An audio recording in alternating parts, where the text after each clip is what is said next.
nos van a crear un dolor de cabeza porque no vamos a saber contestarle al especialista cuál es la patología que tiene su paciente. La articulación temporomandibular en sí es una articulación especial, porque es una articulación única en varios sentidos, desde su anatomía, su fisiología, los movimientos, la patología que presenta, es una articulación especial. Por otro lado, como decíamos recién, la condición de la disfunción temporomandibular, los problemas en la articulación temporomandibular son muy comunes. En estudios de incidencia, de problemas temporomandibulares en general, en la población se sabe que hasta un 28% de la población tiene algún tipo de inconvenientes. Por ahí no todos llegan a la consulta y no todos van a motivar el pedido de estudios, pero se sabe que hasta casi un 30%, un tercio de la población tiene algún tipo de problema.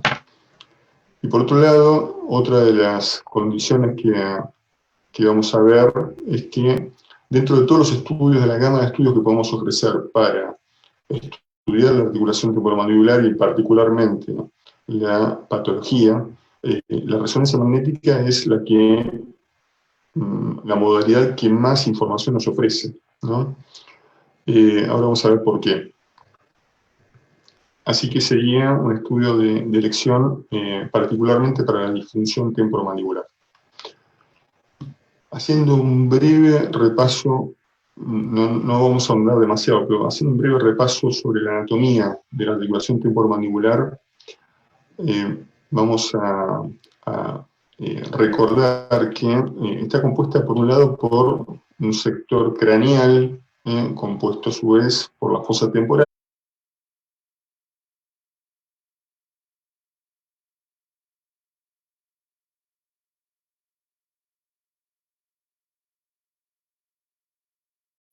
en donde encontramos, si pueden ver mi cursor, la eminencia o cóndilo temporal y la cavidad glenoidea en la base de la apófisis cigomática, ¿no?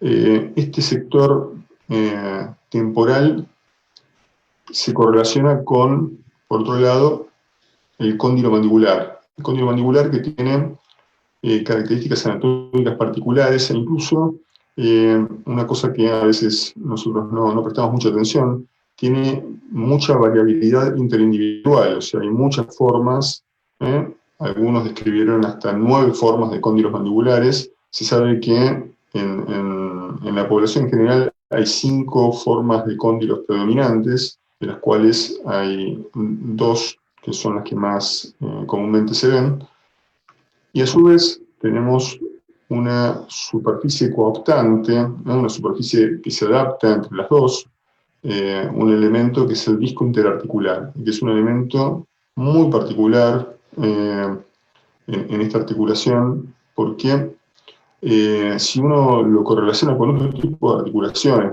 incluso hasta trocleares, parecidas, con cóndilos, etcétera, como la rodilla, uno dice, bueno, es un menisco. Es un menisco como el menisco de la rodilla, pero a su vez tiene varias particularidades que ahora vamos a ver que lo hacen totalmente diferente al disco interarticular. Y de conocer todas estas particularidades, todas estas cosas especiales que tiene la articulación, deviene después la fisiopatología y viene la patología, ¿no? Que tiene esta articulación. El disco interarticular es una estructura fibrocartilaginosa, ¿no? Vamos a tocar de vuelta el tema acerca de la histología, pero muy brevemente, no vamos a hablar demasiado. Tiene una forma que es elipsoide y bicóncava, ¿no? Que se correlaciona perfectamente tanto con el cóndilo mandibular como también con la eminencia temporal. Se adapta perfectamente a las superficies articulares. Tiene una posición adelantada que es una posición obligada, o sea, esa posición adelantada es la que le confiere esa particularidad de poder adaptarse perfectamente a estas dos superficies, ya que la eminencia temporal está por delante del cóndilo mandibular y cubre ahí ponemos cubre completamente al cóndilo. En realidad cubre completamente a la superficie del cóndilo que nos interesa, ¿no? Que es la superficie superior y anterior. Y acá en el dibujito ven que hay dos estructuras de cada lado. No sé si se ve el cursor. ¿Se ve el cursor ahí, Francisco? Ah, Sí, sí, sí, sí, sí se ve el cursor. perfecto. Estas dos estructuras de cada lado, hacia anterior y hacia posterior, son los complejos ligamentarios, ¿no? Estos ligamentos que unen al disco interarticular tanto con el cuello condilio como con el temporal y hacia atrás también con la superficie posterior de la articulación. Y eso hace, estos complejos ligamentarios hacen que este disco interarticular tenga la capacidad de ser, por un lado, móvil y por otro lado, adaptarse al movimiento que tiene la articulación, que ahora lo vamos a repasar también.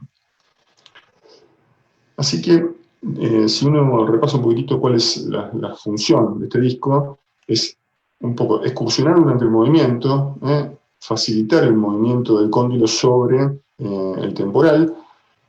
Por otro lado, también diseminar la carga mecánica, que esto es una función parecida a la que tiene el menisco en la rodilla. O sea, la carga no se concentra sobre un punto, o la fuerza no se concentra sobre un punto solo del cóndilo, porque eso provocaría que tanto el disco como el cóndilo se rompieran. Forma de adaptación plástica al estrés. O sea, no solamente su forma, que es como si fuera bicóncava, disemina la carga, sino que aparte la estructura histológica que tiene lo hace plástico a la fuerza. Y eso tiene que ver con la composición que tiene este disco interarticular, que hoy decíamos es un fibrocartílago, claro. Es un fibrocartílago parecido al fibrocartílago que tiene la superficie articular. No es un cartílago común y corriente, no es parecido al cartílago de la oreja, por ejemplo, o de la nariz. Es un fibrocartílago. Y eso hace que tenga una mayor cantidad de fibras colágenas y permite que esta articulación, que resiste fuerzas muy grandes durante toda la vida, mantenga sus propiedades, ese cartílago, y nos sirva durante la masticación de una persona en 80 años, ¿no? Si no, sería imposible que un cartílago común y corriente resistiera. Ahora pasamos a este slide en donde hablamos acerca de la resonancia temporomandibular. Hoy hablamos acerca de la gama de estudios que podemos ofrecer, ¿no? Si bien hay muchos estudios que uno puede ofrecer, por ejemplo, existe la ecografía de la articulación temporomandibular, se hacen tomografías computadas, se hace tomografía con BIM, que es un método nuevo, se hacen obviamente radiografías panorámicas, radiografías especiales con apertura y cierre, etc. Yo creo que la resonancia magnética tiene mucho valor porque ustedes saben, la resonancia magnética permite ver tejidos blandos y el disco interarticular precisamente es un tejido blando que no puede verse con otro tipo de estudios. Entonces cobra mucho interés la resonancia magnética sobre la función de este disco que es vital para el movimiento de la articulación. Para hacer la resonancia magnética, como para hacer cualquier otro tipo de estudio, hay que hacerlo bien. Entonces, ¿cuáles son las condiciones que debemos cubrir? ¿Hace falta un resonador de 3 Tesla para hacer un...? No, no hace falta un resonador de 3 Tesla. ¿Qué es lo que necesitamos? Resonadores de 1.5 Tesla, como son la mayoría de los resonadores que están funcionando hoy en día, pero que tengamos en cuenta que vamos a lograr mejores imágenes con bobinas de superficie. Si podemos tener microbobinas, que en algunos lugares las adquieren, aunque son ahora, hoy en día, bastante costosas, para ver articulaciones pequeñas como la mano, etcétera, mucho mejor. Hace falta que tengamos dos, porque tenemos que adquirir las dos articulaciones temporomandibulares. Sería lo ideal, pero si no tenemos dos, podemos adquirir primero una y después la otra. Las bobinas flex, como las que se usan en hombro, por ejemplo, pueden usarse, se puede usar también. La calidad es inferior del estudio, sobre todo con equipos 1.5. Si usamos una flex, por ejemplo, para un equipo de 3 Tesla, anda bien, anda perfecto. Incluso con un 3 Tesla, con la bobina de cuadratura de cráneo, logramos buenas imágenes también. Pero lo ideal con un 1.5 con microbobina, andamos perfecto. Los planos que se adquieren son planos que siguen a la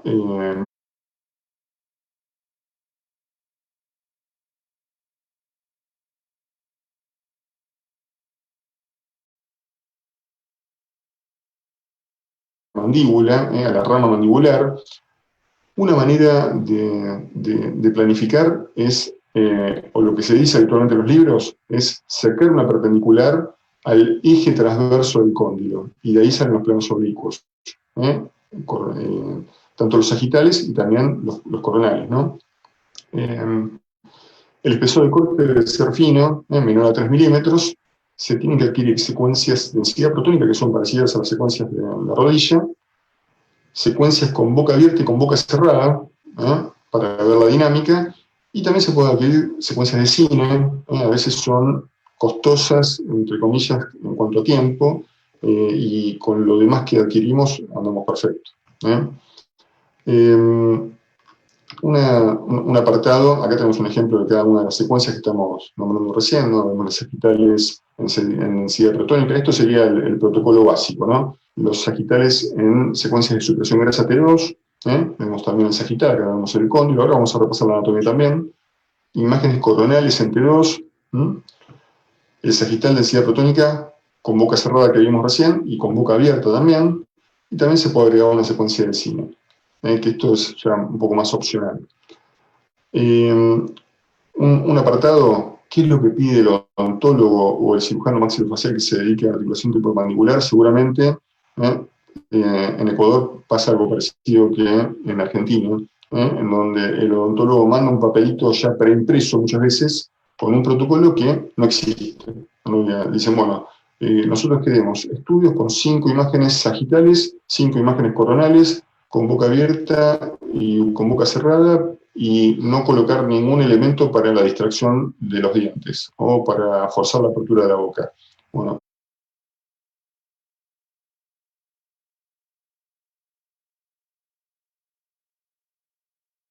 ese protocolo no existe. O sea, no se esfuercen en tratar de cumplir con el amigo odontólogo o cirujano maxilofacial, porque, primero, no se requieren 5 imágenes, no son sagitales oblicuos y coronales oblicuos, no son estrictos.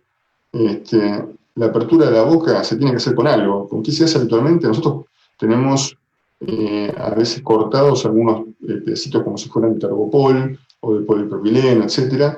Lo que dicen los libros habitualmente es poner una jeringa. La jeringa es bastante dura para abrir, y a veces es demasiado, la jeringa de 20, pero bueno, también se puede utilizar, pero sí o sí hay que poner algo, porque la persona no va a aguantar 15 a 20 minutos adentro del resonador con la boca abierta, sin ningún elemento en el medio. Un monito, muy parecido al menisco de la rodilla, que es el disco interarticular.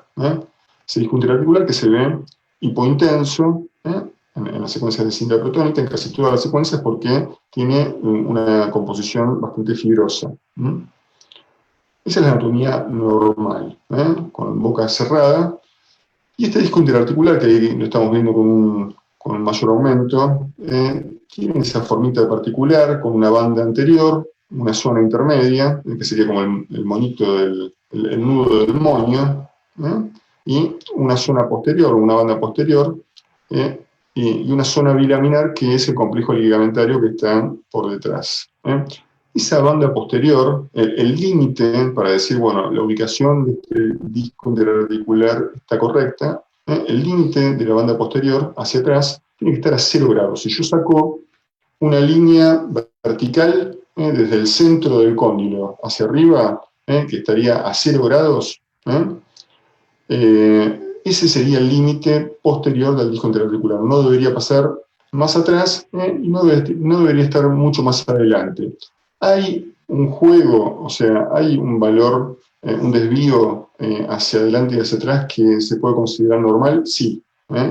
Si nosotros nos desviamos 10 grados hacia adelante o 10 grados hacia atrás, no hay ningún tipo de problema, está dentro de lo normal.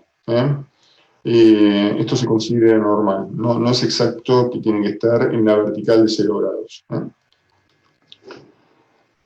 Un poco yendo hacia la función, nos vamos a poner un poquito poéticos. Si vamos hacia la función,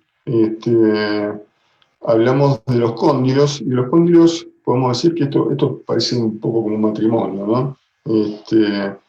Cada uno de los cóndilos, si yo los separo, serían una enartrosis, o sea, tiene movimiento libre hacia cualquier lado. ¿eh? Pero estas dos enartrosis, estos dos cóndilos, están sacrificados por su unión, como un matrimonio, por eso decíamos, ¿no? Se sacrifican las dos personas para unirse, sacrifican algo, algo de movilidad, pero bueno, estos cóndilos en realidad lo que sacrifican es su movilidad, como si fueran enartrosis, se unen y conforman una articulación que se denomina ginglimo-artrodial. Ginglimo significa lo mismo que tróclea, es un movimiento de bisagra. Y artrodial es el desplazamiento, son articulaciones que pueden desplazarse, ¿no? Este tipo de articulación que es única, o sea, un tipo de articulación que hace de tróclea, pero también puede desplazarse, se da solamente en articulación temporomandibular. Tenemos entonces acá la imagen sagital con boca cerrada y con boca abierta. Fíjense cómo se desplaza.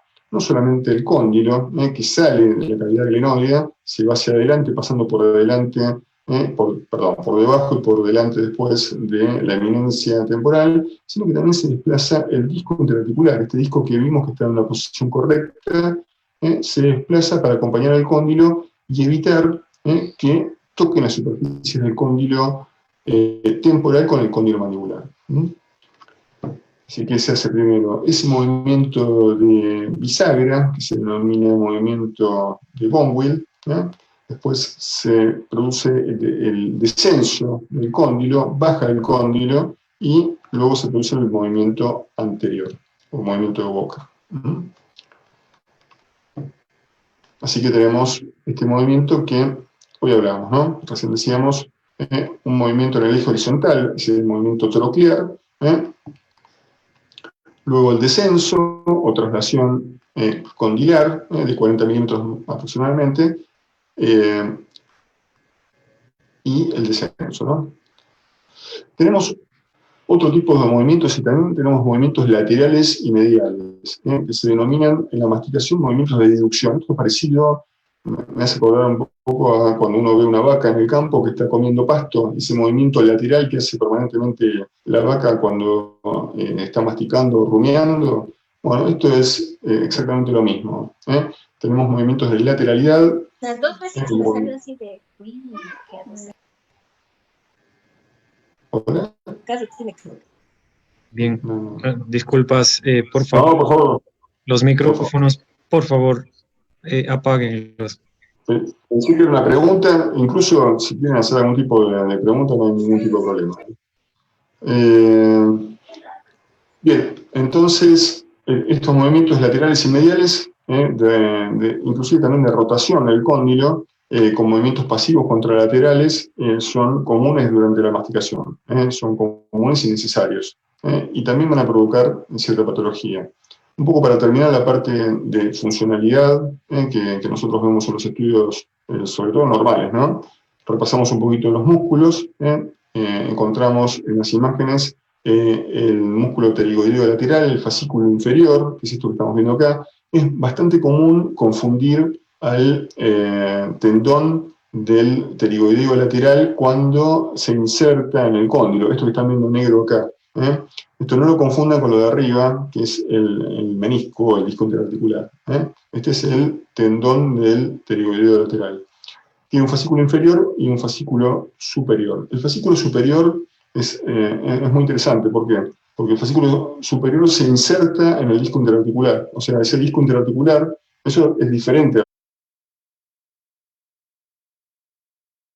lo que veíamos, por ejemplo, en el menisco de la rodilla, ¿no? Tiene una inserción muscular, que es este músculo pterigoideo lateral en el fascículo superior. Todavía no se sabe muy bien cuál es la función de esta inserción.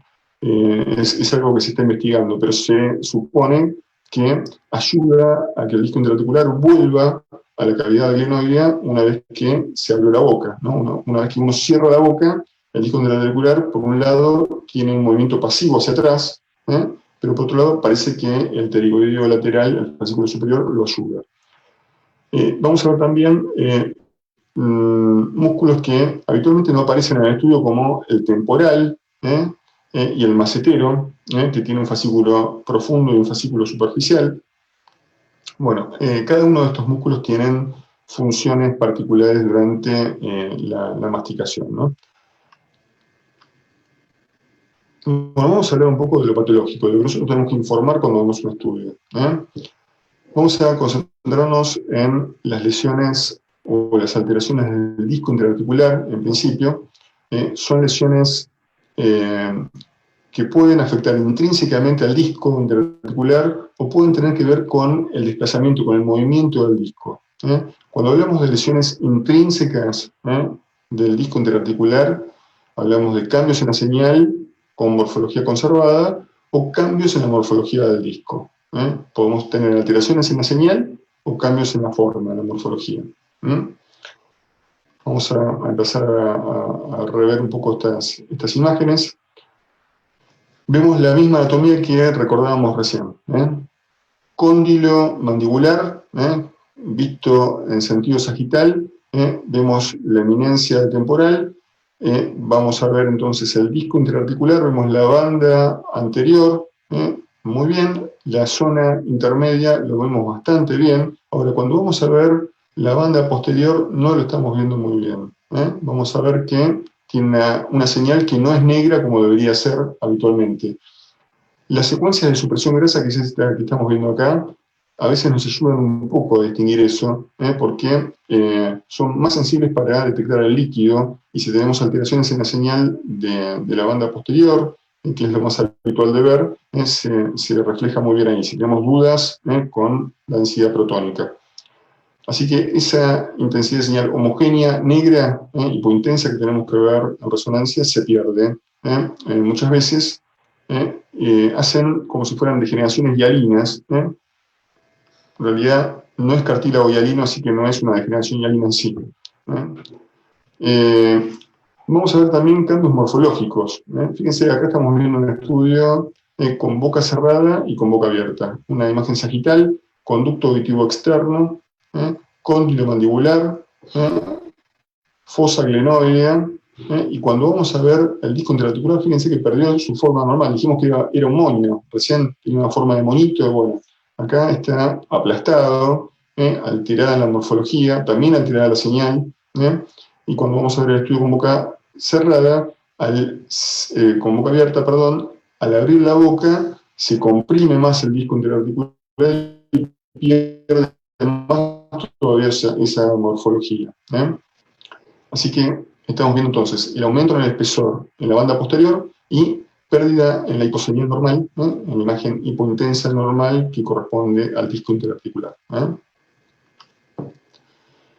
Dentro de los cambios morfológicos, recién veíamos, como estamos viendo acá, un aumento en el espesor en la banda posterior.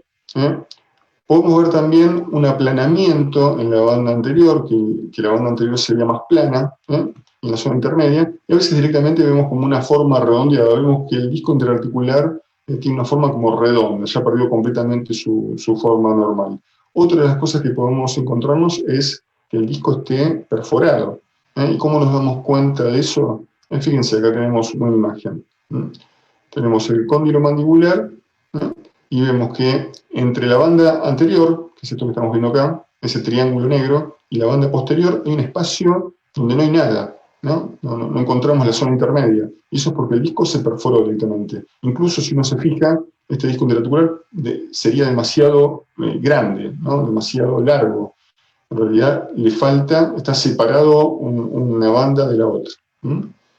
Se perforó y se separaron los componentes. Acá tenemos otro ejemplo, un disco interarticular perforado, y de esto vamos a hablar después. Fíjense la forma del cóndilo. El cóndilo no tiene una forma normal, no vemos un cóndilo redondeado, sino que está aplanado. Tenemos cambios degenerativos óseos crónicos, pérdida del cartílago articular. El cartílago articular no está directamente, y el disco interarticular, fíjense, encontramos un triángulo hipointenso acá y el otro triángulo hipointenso mucho más atrás. Este disco se partió a la mitad, se perforó, se rompió en dos, y quedó una banda anterior y una banda posterior. Y en el medio, donde vemos esta imagen coronal, no encontramos nada.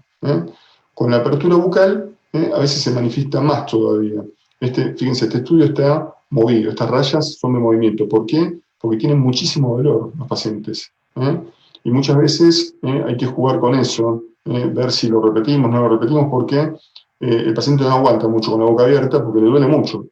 Fíjense los cambios degenerativos óseos que hay en la cavidad glenoidea, con un disco interarticular roto completamente. Vamos a pasar a otros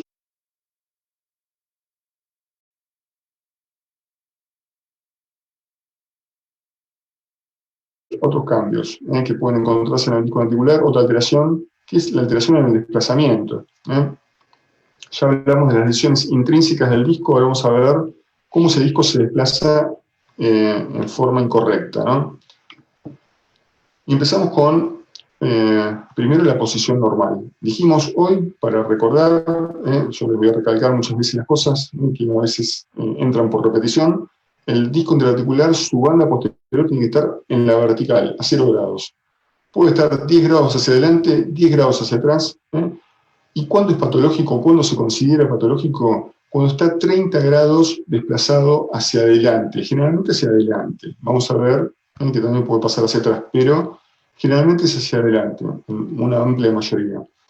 ¿Por qué se toma los 30 grados y no se toma a partir de 10? Porque se han hecho estudios en donde vieron que si uno toma ese parámetro entre 10 y 30 grados, incorpora mucha cantidad de estudios de personas que tienen un mínimo desplazamiento y que no son patológicos.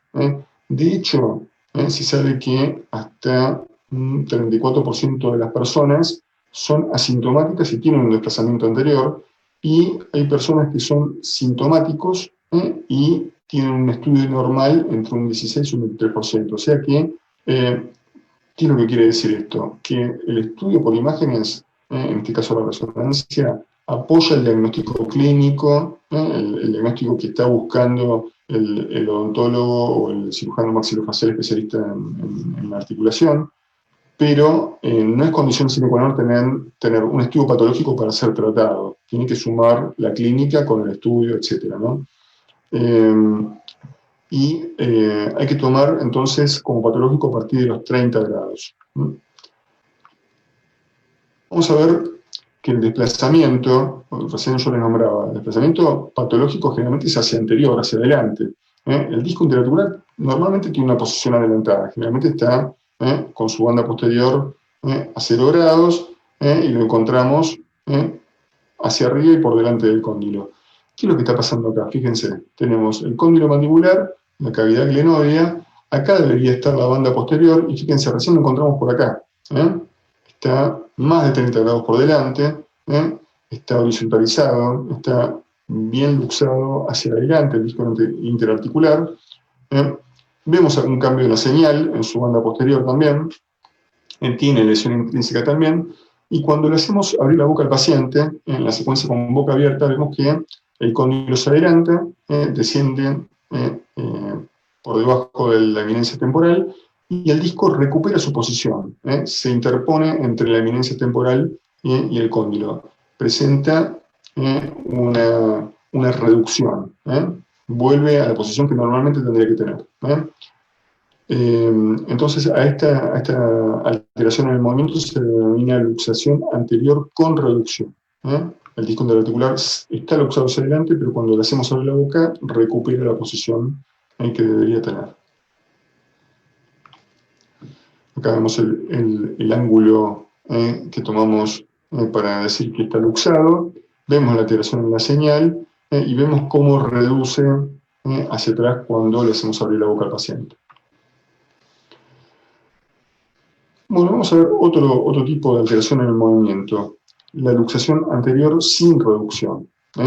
Vemos otra imagen sagital. Se dieron cuenta que casi todo el diagnóstico lo hacemos con las imágenes sagitales oblicuas en densidad protónica con boca abierta y con boca cerrada. Con eso ya resolvemos mucho del estudio, sobre todo lo que respecta al movimiento del disco, ¿no? Cóndilo mandibular, entonces, cavidad glenoidea del temporal. Esta línea que están viendo en el medio es el complejo ligamentario, ¿se dan cuenta? Fíjense que es una línea muy finita que está en el espacio articular. ¿Y hacia dónde va? Hacia la banda posterior. Y fíjense dónde está la banda posterior. Bien adelantada. Si yo tomaría los grados acá, está casi más de 90 grados hacia adelante. Está bien adelantado. Vemos la forma de monito que está conservada. La señal está bien. No tiene degeneración intrínseca. No tiene alteración en la señal.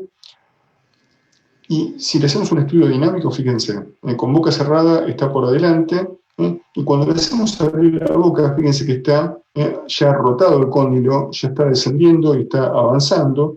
El disco interarticular permanece adelante. ¿Qué no hace? No reduce. No tiene ese movimiento normal de ir hacia adentro de la articulación de la cavidad glenoidea, ese disco interarticular. Entonces, a este tipo de alteración se la denomina luxación anterior sin reducción. En este caso, la banda anterior me parece ligeramente alterada ahí. Y vemos que la zona biraminal con el ligamento está un poquito estirada. En el caso anterior, en la luxación anterior con reducción, que es esto que estábamos viendo acá, ¿cuál es la clínica que nombra muchas veces el paciente, aparte del dolor, etcétera? El sentir el clic, el sentir el ruido de cuando el disco interarticular vuelve a su posición. En cambio, en estos pacientes con luxación anterior sin reducción, no se escucha más el clic. No hace ese ruido porque no vuelve hacia la cavidad. Tenemos otro ejemplo, fíjense, otra vez, imágenes sagitales, cóndilo mandibular, cavidad glenoidea, vemos el disco interarticular por delante, bien luxado hacia adelante, de su posición normal, y cuando el paciente abre la boca, vemos que el disco interarticular permanece adelante del cóndilo, no vuelve hacia la cavidad glenoidea, no se interpone entre la eminencia temporal y el cóndilo mandibular. Bueno, y siguiendo con los desplazamientos, fíjense, acá estamos viendo, yo les presento una diapositiva, un slide, en donde vemos hasta ahora imágenes únicas. Vemos una imagen sagital con boca abierta, una imagen sagital con boca cerrada, pero el estudio no es así. En realidad el estudio son muchas imágenes que van desde afuera hacia adentro, y fíjense, yo estoy viendo parte de la apófisis cigomática, parte del pabellón de la oreja, algunos ganglios, un poco de grasa. Si seguimos hacia adentro, empezamos a ver una estructura acá, que es muy parecida al disco interarticular, porque en realidad es el disco interarticular, y recién cuando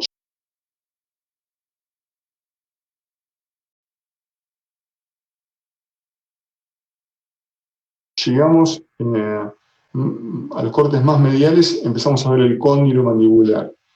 ¿Qué es lo que está pasando acá? ¿Por qué yo estoy viendo primero el disco interarticular y después yo veo el cóndilo? Porque este paciente tiene un desplazamiento lateral. Si yo miro el cóndilo mandibular de frente, esta es una imagen coronal, una imagen de frente, un coronado oblicuo. Si yo miro el cóndilo de frente, el disco interarticular tiene que estar como si fuera, acá le decimos boina, no sé, es como si fuera una gorrita, un sombrerito. Tiene que estar por encima del cóndilo. Y fíjense, acá tiene, como usan los chicos ahora, el sombrerito de costado. Lo tienen como haciéndose, nosotros decimos canchero, pero no sé cómo se diría en Ecuador.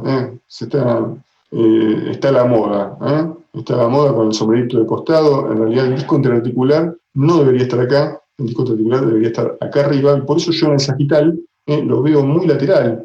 Lo empiezo a ver muy lateral y recién después comienzo a ver el cóndilo, y es una anomalía, una anomalía del movimiento, la luxación en lateral, que puede ser pura, o puede estar acompañada de una luxación anterior también, o de algún movimiento rotacional. O sea, vemos que una parte del disco rota hacia afuera y otra queda hacia adentro. Acá estamos viendo lo mismo, pero hacia medial. Vemos el cóndilo. Esto yo se los muestro a veces a los odontólogos y a los cirujanos maxilofaciales para que empiecen a entender por qué pasan las cosas, ¿no? Vemos el cóndilo. Esto que estamos viendo acá es el disco interarticular. No, esto es el tendón del músculo pterigoideo lateral, el fascículo inferior. El disco interarticular no está. Entonces a veces me dicen, che, está mal estudiado, no me está mostrando el disco. No es que está mal estudiado. Mirá bien las imágenes, les digo yo, y fíjate que cuando empezás a ver hacia adentro o hacia afuera, depende de la luxación, empezás a ver el disco, que se ve mal generalmente, se ve borroneado. ¿Por qué? Porque lo agarran de costado del estudio. Son imágenes sagitales oblicuas, y cuando lo agarras es como un volumen parcial al disco. Está luxado en este caso hacia adentro. Y yo cuando miro las imágenes coronales, son útiles para esto, ¿no? Yo veo la rama mandibular, empiezo a ver el cóndilo mandibular y el disco interarticular, en vez de estar por encima, ocupando ese espacio entre el cóndilo y la cavidad glenoidea, no, está hacia adentro. Ahí está marcado con la flecha. Esto que estamos viendo negro acá es el disco interarticular luxado hacia el medio. Esto fisiopatológicamente provoca lo mismo que las luxaciones anteriores. O sea, descubren el cóndilo mandibular y ese cartílago articular que tienen se va a desgastar, como cuando nos sacan un menisco de la rodilla y terminamos en la artrosis. Igual. Bueno, les quería mostrar esta imagen también, que es un disco atascado. El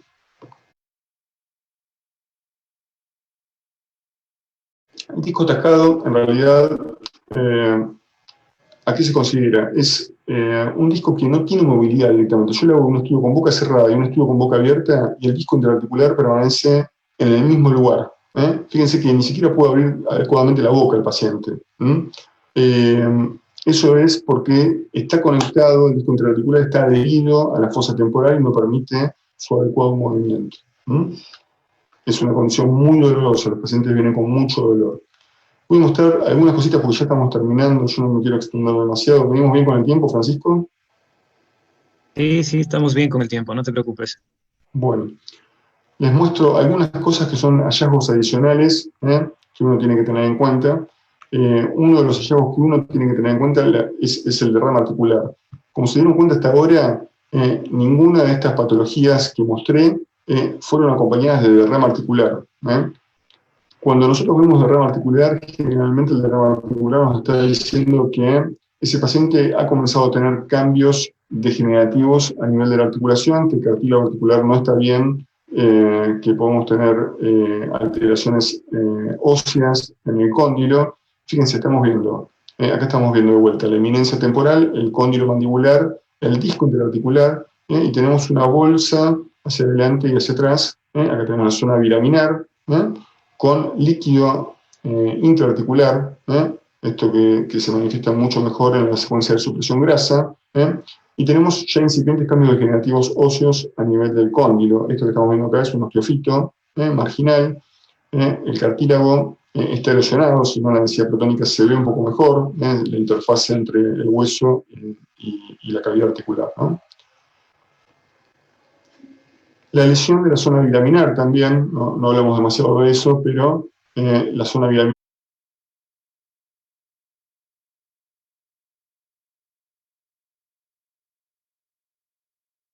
que la vimos que se estiraba en las luxaciones anteriores sin reducción. Acá tenemos el disco interarticular, fíjense, muy adelantado, muy luxado hacia adelante.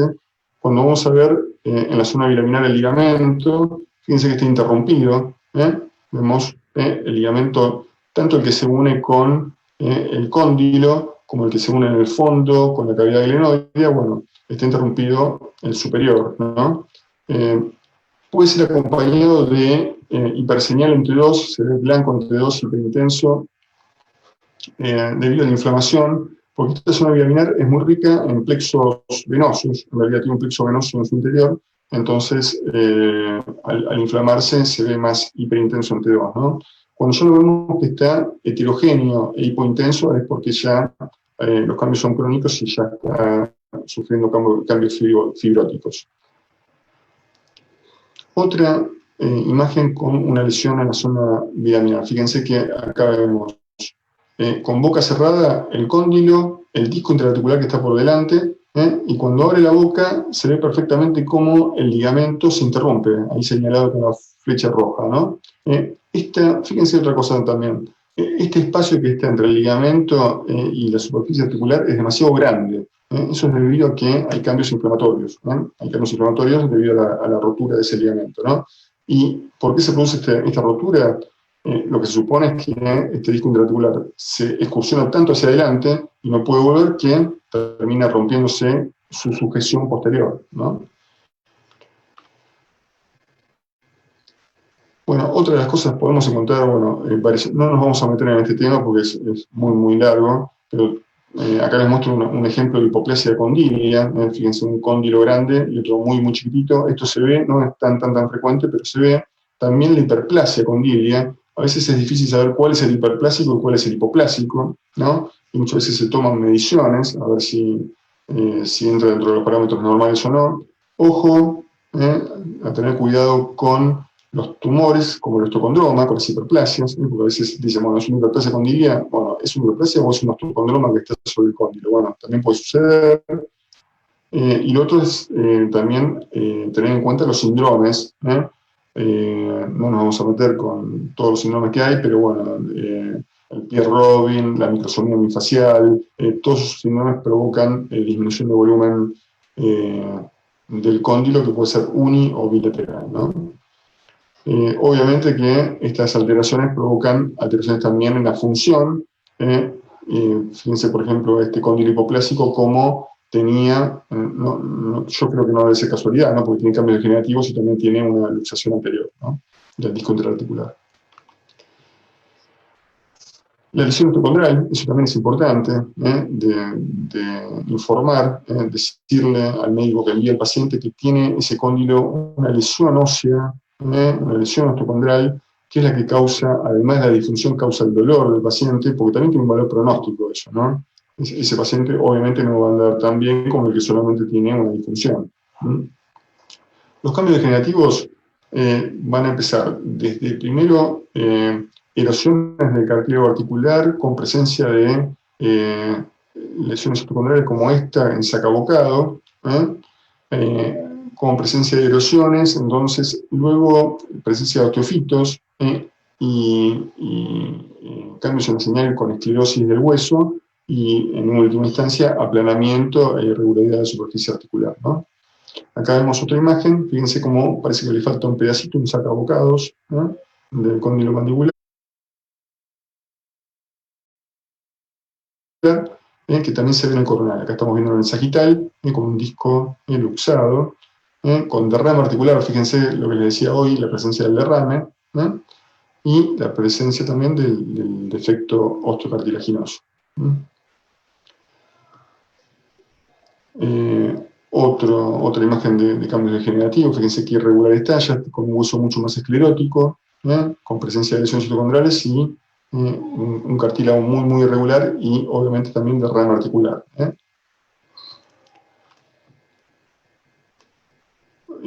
Un estadio más final, ya con aplanamiento, presencia de osteofitos en un paciente con una luxación anterior sin reducción. Fíjense que los cambios también influyen sobre la cavidad glenoidea del temporal en última instancia. A veces esto lo vemos en pacientes que son muy, muy jóvenes y concurren tarde a la consulta.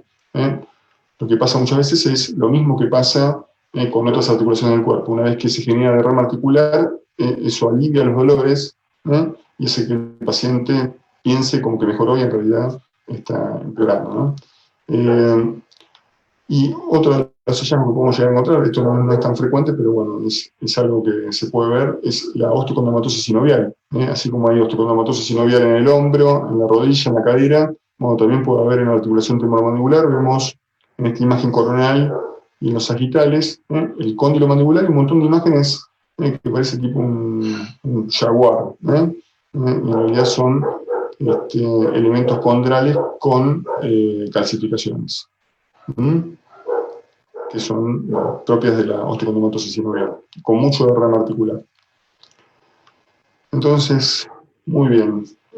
Algunas cosas que tenemos que recordar, que la resonancia magnética nos sirve para valorar tanto alteraciones intrínsecas del disco interarticular, con cambios morfológicos, cambios en la señal, como alteraciones en los desplazamientos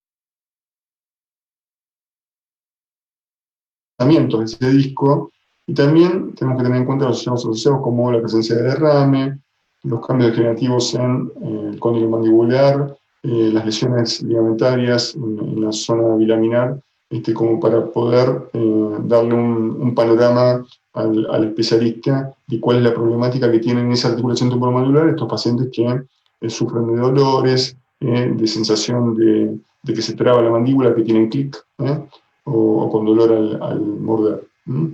Así que bueno, espero que les haya sido útil la presentación y si tienen alguna duda, por supuesto, si la puedo resolver, con todo gusto. Muchas gracias, Sebastián. Excelente conferencia. Bien, Si alguien tiene una pregunta, estamos listos para que puedan hacerle al doctor Constantino.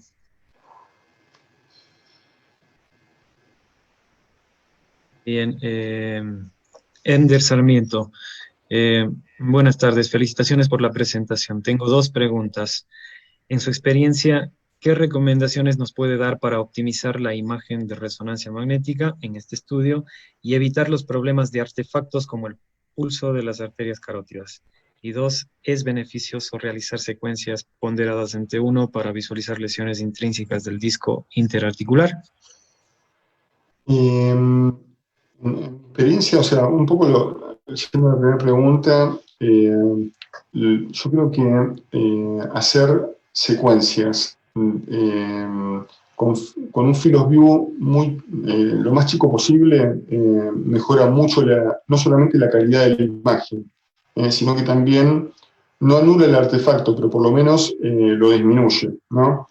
Hay secuencias que son de artefactar mucho, por ejemplo la supresión grasa. Las secuencias con supresión grasa mejoran la sensibilidad al líquido, pero también son más sensibles al artefacto, así que puede ser que aparezcan pulsos en ese nivel. Yo les diría que obviamente las tienen que estudiar por separado, las articulaciones temporomandibulares, y al separarlas mejora un poquito el artefacto por pulsabilidad. Eso es uno de las preguntas. Y la otra pregunta es acerca del T1. Yo creo que esto es lo mismo, hacemos la correlación con la rodilla. Yo lo correlaciono ¿por qué? Porque en la rodilla, yo no hago músculo esquelético, ¿no? Pero yo miro bastante cuando informo a los demás. En las rodillas, fíjense que no tenemos secuencias T1, ¿no? Las secuencias que se utilizan para informar cuáles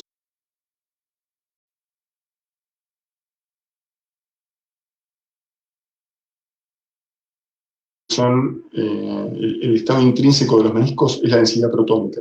Es decir, yo creo que la densidad protónica es la que más valor tiene para ver las alteraciones en lo intrínseco del disco interarticular, ¿no? Y la supresión grasa ayuda un poco, porque es muy sensible al líquido, pero no tiene la misma discriminación anatómica. Perfecto. Tengo una pregunta por WhatsApp del doctor Juan. Saludos desde Guayaquil, Ecuador. Una excelente conferencia. Felicitaciones al doctor Sebastián. ¿Cuál es la diferencia entre adquirir este estudio en tomografía versus la resonancia magnética? Muchas gracias por contestar. Bueno, hoy, bueno, saludos también para la gente de Guayaquil, ¿no? Bueno, hoy al principio hablábamos acerca de la variedad de estudios que podemos ofrecer. Yo creo que la tomografía computada tiene su utilidad. La tomografía computada es buena para un poco resolver las alteraciones en la morfología ósea del cóndilo, sobre todo cuando hablábamos hoy acerca de hipoplasia y hiperplasia, y también para detectar los cambios degenerativos óseos a nivel del cóndilo. Pero cuando yo tengo que investigar el disco interarticular, el ligamento y el derrame, necesito un estudio como la resonancia porque tiene sensibilidad para ver tejidos blandos. Así que es el estudio indicado para ver todo lo que sean tejidos blandos como disco, líquido, cartílago y ligamentos, ¿no? La resonancia. Tomografía solamente para el óseo. Perfecto. Otra pregunta al doctor Oscar. Felicitaciones al doctor Constantino por la conferencia. ¿Qué sucede si en el estudio no adquirimos imágenes dinámicas? ¿Estaría deficiente? Yo creo que sí o sí, o sea, por imágenes dinámicas, si uno dice, bueno, necesito hacer una secuencia de cine, si yo no hago la secuencia de cine no pasa absolutamente nada, ¿no? Porque la secuencia de cine es como un agregado, es un extra, es un bonus track, si quieren. Es muy ilustrativa sirve muchísimo al odontólogo por ahí para explicarle al paciente qué es lo que tiene, porque es fácil de ver, cualquiera lo puede ver y lo entiende, y mismo para el odontólogo también le sirve para ver cómo es el desplazamiento. Ahora, el diagnóstico, ¿con qué lo hacemos? Con la imagen con boca abierta y con boca cerrada, únicamente. Adquiriendo con boca abierta y adquiriendo con boca cerrada, hacemos el diagnóstico sin ningún tipo de problemas. Perfecto.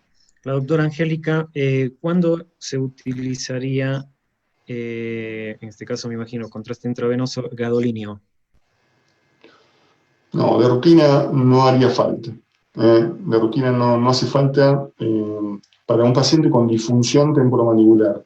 Ahora, si yo tengo un paciente que tiene algún tipo de alteración, una lesión tumoral, por ejemplo, cerca de la articulación, bueno, ahí lo podemos utilizar, si es de partes blandas. Si es ósea, incluso no haría falta tampoco. Perfecto. Bueno, algunos saludos. La doctora Jessica, la doctora Natalia envían saludos al doctor. Excelente conferencia. Bien, si alguien más tiene alguna pregunta, la podría hacer. Pueden Buenas hacerlo por el noches, chat. doctor. Le agradezco su participación. Yo quisiera hacerle unas dos preguntas. La primera es si la falta de las piezas dentarias puede haber una destrucción de la articulación, ¿en qué magnitud? Sí, bueno, Segunda es por qué se da el desplazamiento de las articulaciones. Bueno, muy bien. Yendo a la primera pregunta, es muy interesante la pregunta porque no andamos demasiado sobre la fisiopatología porque es un tema muy complicado y a veces es difícil, ¿no? Excede lo que uno quisiera explicar en la charla, pero eh, eso que pregunta es muy interesante porque dentro de la fisiopatología de la disfunción temporomandibular hay múltiples factores. Hoy nombramos uno como por ejemplo el tipo de cóndilo y a veces la asimetría. Uno puede tener un tipo de cóndilo de un lado y un tipo diferente del otro.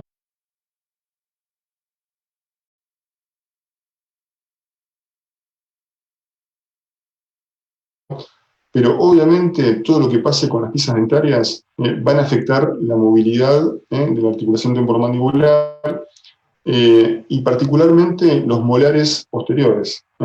La ausencia de molares posteriores hacen que los cóndilos tengan una posición adelantada, se adelantan sobre la articulación. Ustedes fíjense que siempre que vimos la articulación en sagital, el cóndilo estaba en el centro. Bueno, ¿qué pasa cuando faltan los molares posteriores?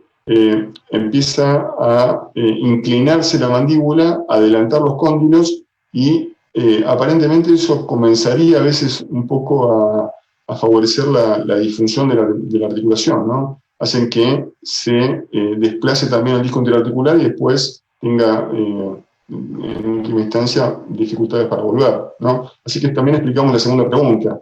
¿Qué provoca la disfunción? Uno de los factores son las alteraciones en la dentición. Ni hablar también de los trismus, de los traumatismos, de los tratamientos odontológicos, las prótesis, y también, obviamente, trastornos en la masticación, ¿no? Perfecto, Sebastián. ¿Alguien más tiene alguna pregunta? Bien, Sebastián, queremos agradecerte una excelente charla, gracias por tu tiempo. Y bueno, hacemos la invitación a todos los asistentes para el próximo viernes a las 7:30 de la noche. El doctor Sebastián Constantino nos estará hablando acerca de esclerosis múltiple. Gracias, Sebastián, siempre por tu tiempo y te enviamos un abrazo a todos. Bueno, un abrazo para todos, la verdad que un gusto, nuevamente les digo que es un gusto para nosotros, en general, para mí en particular, estar hablando con ustedes y nos vemos el viernes que viene. Perfecto, Sebastián. Un abrazo, cuídate. Gracias a todos, una buena noche. Gracias. Gracias. Gracias.